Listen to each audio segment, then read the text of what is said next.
Magandang araw mga kaibigan.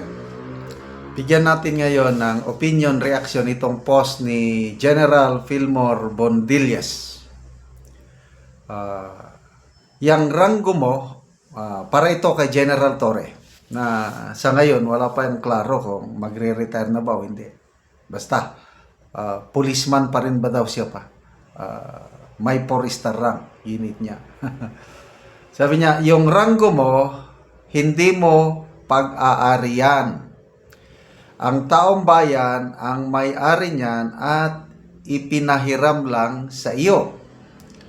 Nararapat lang na isauli mo na yan sa pamamagitan ng pagretiro, pag-resign o tanggapin mo ang bagong posisyon na ibibigay sa iyo ng Pangulo.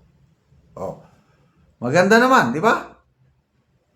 Para hindi naman kawawa itong bagong PNP chief na 3 star lang ang kanyang ranggo. So, early retirement, resign na lang, pinaka-the best, tanggapin yung posisyon. So, happy ang lahat. Happy si General Nartates, dahil siyempre, PNP chief dapat 4-star yan. Happy rin siya dahil may bagong posisyon kung tatanggapin niya. Sayang, ito ang maganda. Sayang ang pinapasweldo sa iyo ng taong bayan, 4-star general na walang trabaho.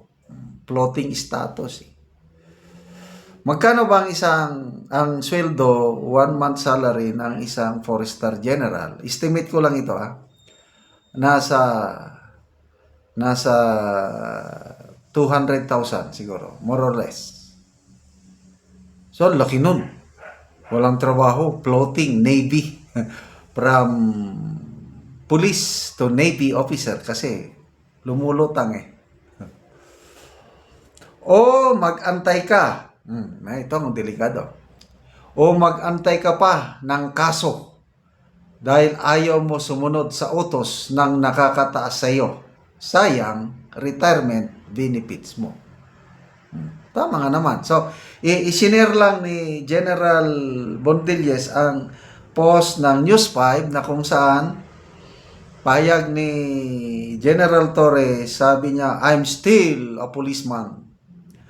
Nilinaw ni dating Philippine National Police Chief General Nicolas Torre na hindi nangangahulugang ang pag-relieve sa kanya ay dismiss na siya sa serbisyo bilang pulis.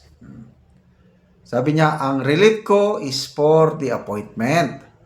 I have to still get guidance whether I'm fired from the PNP so that I will lose my 4-star general rank. And that's quite a different thing. So, ibig sabihin, very treasured sa kanya yung 4-star rank. Kasi nga, bibihira yung makakuha ng 4-star rank. Of the 280,000 policemen sa buong bansa, siya lang ang 4-star rank. Ganon din sa AFP, more or less 150,000 soldiers, airmen, sailors, isa lang ang 4-star rank. So, talagang very treasured ang 4-star rank. Kaya akin ito, nirelieve lang ako as chief PNP. But ako pa rin ang 4-star rank. Ganon. So, ang tanong, bakit ayaw niyang bitiwan? So far, sa ngayon, parang he will remain as the only 4-star rank dahil wala pa siyang announcement Kaya, sang-ayon ako dito kay General Bondillas na mag-early retirement na lang. Para naman happy ang lahat. At ano yung posisyon na ibibigay? Nagpahayag na si Secretary Remulla na related sa anti-graft corruption na campaign ng gobyerno ang ibibigay sa kanya. So, sabi niya, wala siyang sama ng loob. Look at my face, sabi niya. Ito ba ang tao na bitter, yung may hinanakit? Kasi tanong ng media sa kanya, nagtampo ka ba? Naka-smile. Tingnan mo ako. Look at my eyes. Does I look like a bitter man? So, nakangiti siya. But I don't know kung talaga bang... Tingnan natin. Sa ngayon, nagmumuni-muni pa siya. So, in the coming few days, sabi niya, I'll issue a statement. So, ayan, nandyan na. Naghihintay na yung posisyon. Depende na lang sa kanya. Sana tanggapin. Para, again, ang bagong PNP chief, mabigyan na siya ng 4-star rank. Ako, tingin ko itong bagong PNP chief, hindi ko siya kilala, hindi ko siya nakatrabaho, whatever ka lang. Naobserbahan ko lang nung NCRPO director siya. Maganda ang kanyang ginagawa. Yung random drug testing, ginagawa niya. Tapos kung magsalita, to me, very humble siya, hindi siya mayabang, trabaho-trabaho lang. And he deserved to be the PNP chief, sa tingin ko. Ano pala siya? Descendant siya ni Gabriela Silang. So, nandun yung dugong bayani. Wow, Gabriela Silang talagang ganda yung ginawa nilang mag-asawa. Sila yung nangulo ng revolusyon sa Ilocos.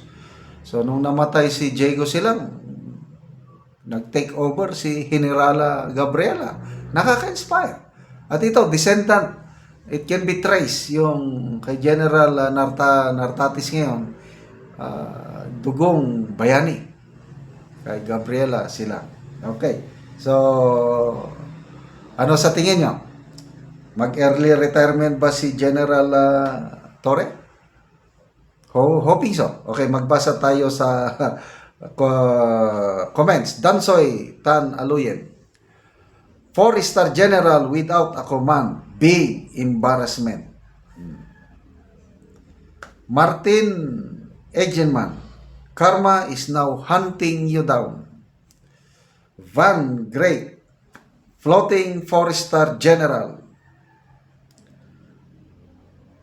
Then si Bede Manuel, a dilemma can only be resolved by a new wisdom and guidance by peers. So ito na nga, ina-advisean siya.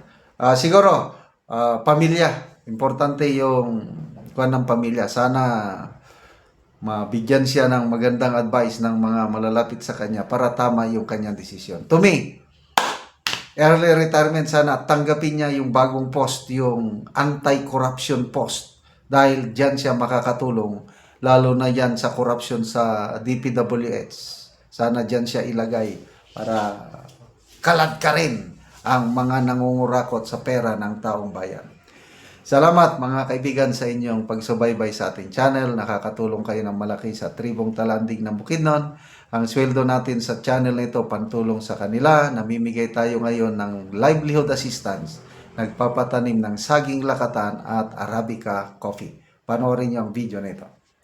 Karon na anak ko dire sa area ni Bae Paganan. So muna ni ang area nga gitamnan og kape. So luwag yun, nag-aabuno mi karon, nagtinabangay mi sa pag-abuno.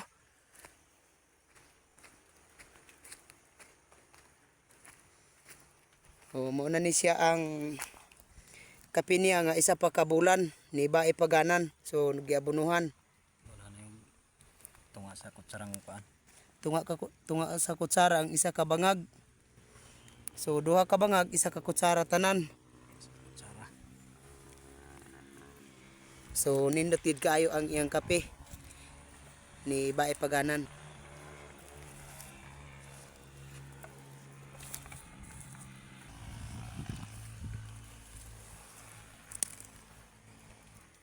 So kining among tanan mga kape 12,105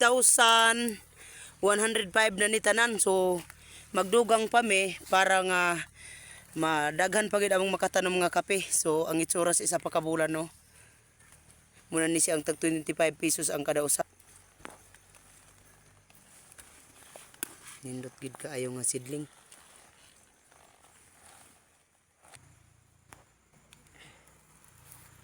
So nagtabag gyud mi ani sa pag-abono kung kauban. Tabang yun ka ani o gan abuno. Nindot gid kaayo, tambok kaayo. nga tanom nga kape. Og karon numan sa pag-abono naga-spray na pod.